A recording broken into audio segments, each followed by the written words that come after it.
What's going on, guys? Welcome back to the channel. For today's video, we're going to be checking out the Transformers Studio Series Gamer Edition War for Cybertron Deluxe Class Sideswipe. And the figure, to be honest, is kind of a mixed bag, because on one hand, this is easily a huge upgrade in comparison to that original 2012 Deluxe, and then on the other hand, when I kind of think of it more from an engineering perspective, does this figure really showcase roughly 12 years worth of progression? Honestly, I'm not quite sure. So as we slap up an image of the actual in-game character render, the details are definitely this guy's biggest selling point. I mean, he is way more accurate. Unlike the original, he's no longer a repaint with a brand new head sculpt, so in the accuracy department, he is mostly packing, although I do have some big issues, especially when it comes to the proportions, which I will discuss more on in just a bit. But first of all, let's check out the details, and that head sculpt is sharp. I had actually forgotten just how G1 inspired some of these original War for Cybertron characters were. The chest piece is looking sleek. I love how the wheels finally integrate into the shoulders. That is looking sick, although I'm not the biggest fan of how you can clearly see the back kibble visible from the front, although I do think there is a fix for this, which I will check out in just a bit. But first of all, we have to whack our attention down to the legs. Now, there is a big contrast here. You go from having a big bulky torso to incredibly slim legs, but that's not even the biggest issue, because check out those bad boys. What are those? These are literally planks of plastic with a tiny piece of molded detail slapped on top. Now, I'm gonna be honest, guys, I think out of all of the Studio Series figures we've seen in the past 5 or 6 years, this has to have the worst foot design out of them all. These look awful. I'm hoping this won't become a standard going forwards, because I know we are set to see something very similar to this with the upcoming Legacy United leader Sandstorm. So I'm hoping this is kind of the first and the last time we ever see a foot design like this integrated onto a Studio Series figure. But as we spin him around here to the back, if you're like myself and played War for Cybertron as a child, then you guys know that the back of the Transformer was always your main point of view, and this doesn't look too bad. I mean, he is a little kibble-tastic when you kind of check out the entire front end of the vehicle mode, but besides that, the kibble is very nicely compressed, although I do think maybe they could have done something a little more funky with this piece. Maybe they could have broken it apart to help thicken out the base of the legs, or at the very least allowed it so that you could have taken it and flipped it upwards, because if my memory serves me correctly, the wheels were always facing up along with the spoiler. Now, the placement of the spoiler is accurate, although unfortunately they've kind of added this locking mechanism to prevent this silver piece from pretty much going back to back with this section, and had that not been there, personally I think that would have looked way better, and from the front this guy would have been super clean. So I'm not quite sure why they did ultimately decide to compress it so close to kind of the back, but definitely not a big issue. Overall though, this figure looks decent. I mean, it's definitely nowhere near as bad as the likes of the Gamer Edition Barricade, and to be fair, it's probably one of the stronger deluxes from this subline, but I just think compared to some of the other more recent Studio Series updates we've seen, such as the Transformers 5 Hot Rod, this guy definitely should have been much better, especially as there has been roughly 12 to 14 years between those original games to this current release. But one thing that the design team definitely were not slacking with would be the inclusion of the Photon Burst Rifle, and this thing looks mega sick. Check out the details, it's even complete with the ammo clip, which is awesome. So at least the original Deluxe shares that with this new Studio Series version, in the sense that both of them are packing incredibly awesome weaponry, and I think this has to be one of the best weapons that we have so far seen from the Gamer Edition subline. When it comes to weapon integration, much like all of the previous figures, you can pop off the right forearm and slap this bad boy onto the peg, and I won't lie to you guys, this was such a wicked blaster to actually use in the game. I remember it easily being one of my favourites, so it is so cool to now finally see it receive the plastic treatment. It's awesome to actually have a version of this in the collection. And one thing which is super sweet, and I imagine is more so intended for a future retool, is that right now you can completely pop off the spoiler and combine it with the blaster to form a pretty awesome shield deflector. Now, I have no idea if this is intentional or not, but at least in terms of my own personal display, I do think this is how I will be having Sideswipe on the shelf alongside some of the other Gamer Edition releases. The blaster is also Blast Effect compatible, and like we saw with the previous Gamer Edition Starscream, there is a tiny 5mm tab, which means that it is compatible with 5mm ports. So if you would rather it act as a handheld weapon, then that is definitely an option you can have. And as we spin him around here to the back, for those curious, you can store either the rifle or the arm onto the backpack, which I thought was pretty cool. So all of the accessories can be attached onto this guy at one time. So yeah, weaponry wise, this guy is definitely packing. Although, as we check out this guy's posability, unfortunately there are some parts which are pretty much a throwback to some of the older, more rigid 2010 figures, and you would think at this point that Hasbro would have pretty much ironed out any of those issues. I mean, come on, when it came round to that Netflix War for Cybertron subline, all of those figures, to my knowledge, at least came packing with waist articulation and ankle pivot, and unfortunately this guy doesn't have ankle pivot, but more on that in just a bit. As we check out the head sculpt, this here is on a ball joint, so it will look down, it barely looks up, side to side slightly, and then it can rotate left to right. The shoulders are ball socketed, so these will move forwards, they will move backwards, they will then kick out to the side. There is a bicep joint and a single jointed elbow, although this can bend slightly past 90. Unfortunately, no wrist rotation at all, and that kind of sucks. Instead, you are left with kind of a wrist hinge, and sadly that does result in this massive gaping void. I'm not quite sure why they never just nicked the engineering from the animated universe Optimus Prime, where the wrist was on a ball joint and it also helped aid the transformation. So I wish that was maybe integrated into this guy, but a point of articulation that I was so happy to see would have been a waist joint. So if you are like myself and you played that War for Cybertron video game religiously, then you guys will remember that Sideswipe had an epic attack move, and that was that his waist would literally spin the full 360 and he would wipe out the Decepticons. So if you take the backpack, detach it a little bit, it does allow for a pretty awesome uncompromised waist joint, which I thought was really cool, especially as there is so much going on in regards to the design. When it comes here to the hips, these will kick forwards, you get roughly a 90 bend there out of the knee. The hips will then kick back, but this does depend whether or not you have the backpack attached. They will then kick out to the side, there is a thigh swivel, and then we come here to the ankles, which sadly due to transformation only move forwards. Now in their defense, this definitely does help you in getting him into some crouching poses, but sadly they lack the signature, the iconic Netflix War for Cybertron ankle pivot. So they're pretty much static, and I think that is such a shame. You know, I do think maybe they could have engineered an ankle cut around about this point. Instead they are just sculpted at a slight stance, which does help some poses, but yeah, it's also kind of limiting, so that's a shame. I'm hoping going forwards most of these Gamer Edition figures can all just have ankle pivot, because Bumblebee kind of had them, although you had to mistransform him, and Barricade was even worse. That guy could barely stand up, so at least this guy does have stability on his side. But as you guys all know, to see what a Transformer is truly capable of, now let's put Sideswipe through the pose test.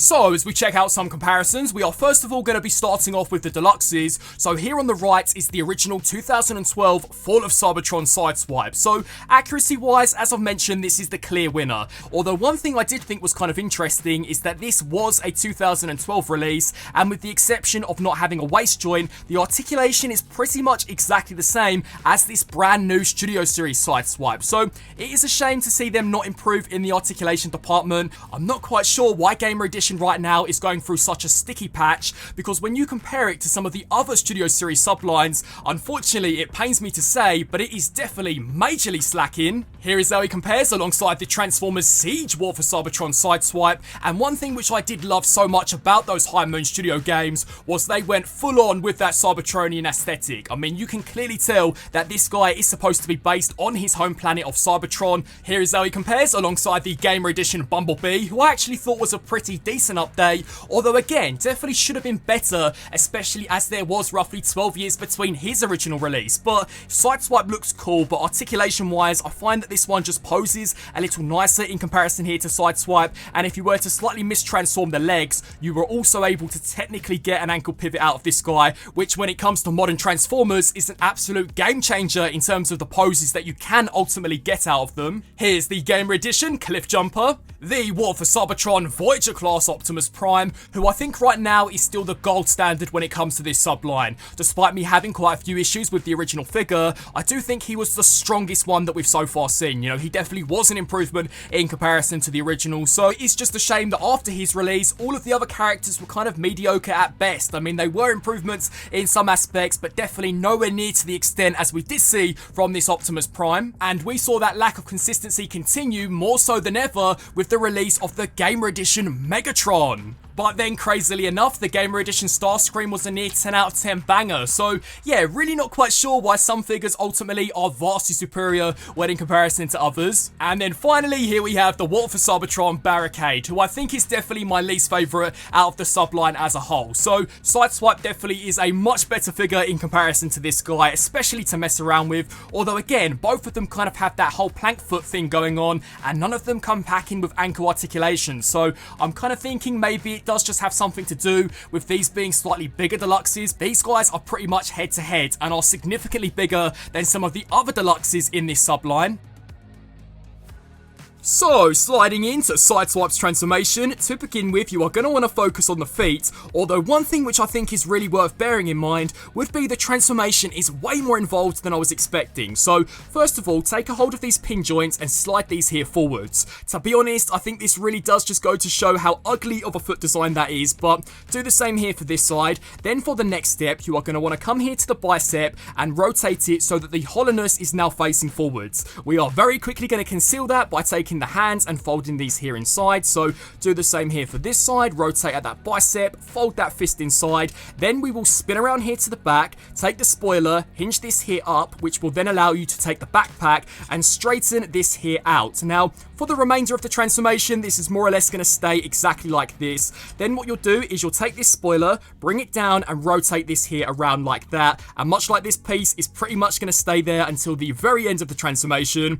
Then for the next step, you are going to want to take a hold of the chest piece and detach this away from the neck brace. Now this is multi-layered. There are roughly 3 different hinge joints, so one at the base, one in the middle, and then one at the very end, which is secure. So you are going to want to detach that tab like that, hinge this here upwards. Now before we proceed with any of the other steps, you are going to want to make sure that you rotate here at the waist so the front is now facing the back. So this massive gaping hole, which is pretty much his ass, should be facing towards you. Now that's complete, we can come here to the shoulders and detach these here away from the neck. With that now complete, we can hinge this section here up. Do the same here for this side, so hinge this down, hinge this piece here up, and one thing you are going to want to make sure of is that you grab a hold of this back piece, pull it backwards slightly, and then begin to fold the head in all of the way like that. We can then kind of sit that there flush. Then what you'll do is you will utilize these hinge joints and make sure that this piece here is completely free and there is nothing kind of surrounding it,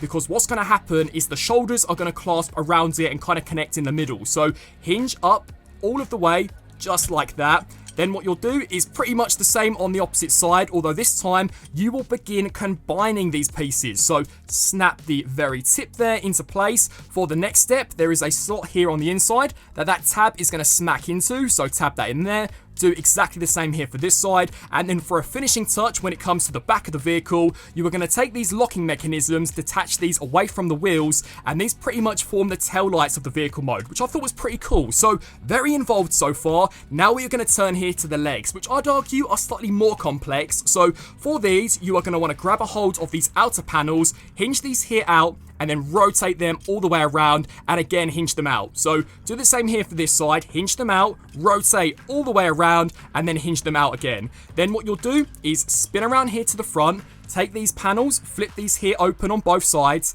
and then you're going to want to grab a hold of these pieces. So rotate those around until they look exactly like that. They need to be in this position, otherwise they're going to cause some issues in just a bit. So do the same here for this side, rotate that there all the way around like that, and as I'm sure you guys would expect, the thigh is going to fill in that entire hollow joint. So use what originally was the knee bend to fold this here all the way up. Now on the sole of the foot is a little slot that is going to slide there into that tab. So line that up, snap it into place, do exactly the same here for this side. So fold this here all the way up like that, and then line the sole of the foot up with that tab. Then what you'll do is spin around here to the side. There is a massive tab there that is going to slide into a slot here on the inside of this outer leg panel. So snap that into place, snap this one here in also. Then you'll spin around here to the front of the vehicle and grab a hold of these panels. So just snap those there into place, make sure the entire front is fully connected, as then what we'll do is take the entire front end of the vehicle and pretty much slide this here up and over. So that will completely tab in. Then we will spin around here to the back. These tabs are going to slide into these slots on the chest piece, and then these slots are going to slide into those tabs. So just make sure that everything is locked into place, and bang!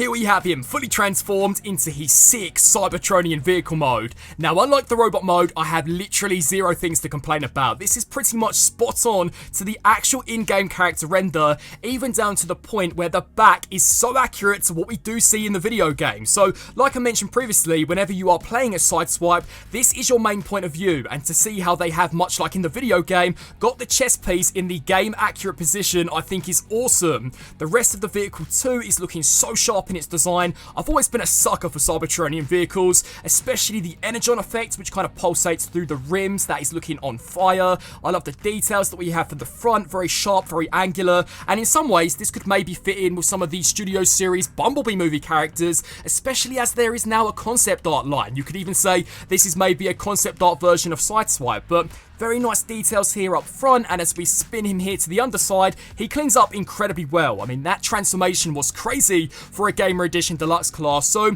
it really is just a shame that the legs of the robot mode are ultimately letting this guy down, because if they had at the very least fixed the foot design, I'd say this is probably one of the strongest Gamer Edition Deluxes released so far. When it comes to the tyres, the back two are pinned on, whereas the front ones are mushroom pegs, but despite that, he has no issues cruising, sliding through that Cybertron battlefield. So yeah, when it comes to alt mode, I'm going to give it a perfect 10 out of 10. And it's the war for Cybertron, so in terms of weapon integration, the blaster does basically attach on top, which isn't the best form of weapon storage, but this guy is battling it out on Cybertron, a war-torn Cybertron, so maybe this could be an almost stealth mode for Sideswipe, and again, if you whack in a cool blast effect, this guy is going to look wicked, he's going to look nasty, wiping out some of those Decepticons.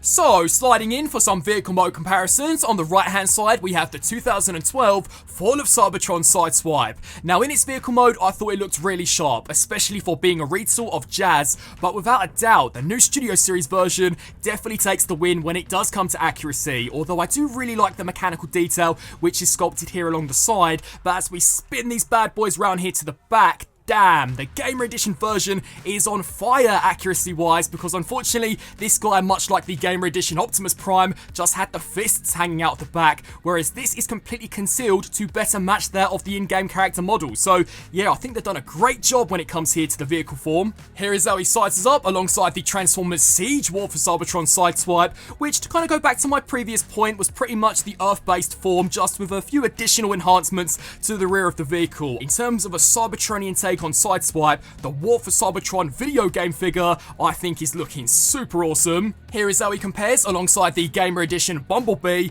and I think from here onwards I will be solely focusing on land-based vehicles, so no Starscream and Megatron for this comparison, but this is how these two stack up, and despite Sideswipe being considerably bigger in robot mode, he's not too far off the scale here of Bumblebee, so compression and engineering wise, the transformation is honestly kind of crazy when it comes to this guy, and you can see that even more as we whack out the Gamer Edition Barricade, who even in his vehicle mode was a monster. Now, robot mode wise, they were very similarly scaled, but again, you can see the big differences when it comes to the size of the vehicle mode. So yeah, I thought that was kind of crazy, but in terms of which one I prefer, Sideswipe hands down. You know, I do think sadly Barricade takes the win for being the worst Gamer Edition Deluxe that we've so far seen. And then finally, here is Sideswipe compared alongside the big, the bad Gamer Edition Optimus Prime, just to show you guys how these two compare. Right now, the Autobots are looking awesome in their vehicle modes, and I believe with the release of Sideswipe, it's kind of an uneven match. We only have Megatron, Starscream and Barricade to represent the Decepticons, so I'm hoping that the next Gamer Edition release, which I believe is a Decepticon Infantry, is going to bring some much needed firepower to the Decepticons, and it's going to be crazy awesome to actually have a Studio Series army builder. So I'm hoping they pull out all of the stops for that guy, because so far, you know, the Studio Series Gamer Edition subline, I hate to say it, has been a little lukewarm. And so, wrapping up on this review for the Transformers Studio Series War for Cybertron Sideswipe, to kind of throw you guys back to the beginning of the video, this guy unfortunately is a mixed bag. I mean, there are some parts of the robot design which I love. Pretty much the entire upper torso is perfect, although the legs definitely leave a lot to be desired, especially that foot design. It is among one of the worst which I have so far seen for a modern day deluxe, and that's a shame because it really is letting this guy down. Once we get this guy transformed into his Cybertronian vehicle mode, mode, he is a knockout. The vehicle form is pretty much flawless. I love everything about it, especially the attention to detail in matching the rear of the vehicle to the actual in-game character model. Overall, it's definitely not a bad figure. It is just one which I think could have been a little better, especially as there has been roughly 12 years between this guy and the original Fall of Cybertron release. I would love to get your thoughts on Sideswipe down in the comment section below. What do you guys think? I want to thank you all so much for watching, and until my next review, transform and roll out!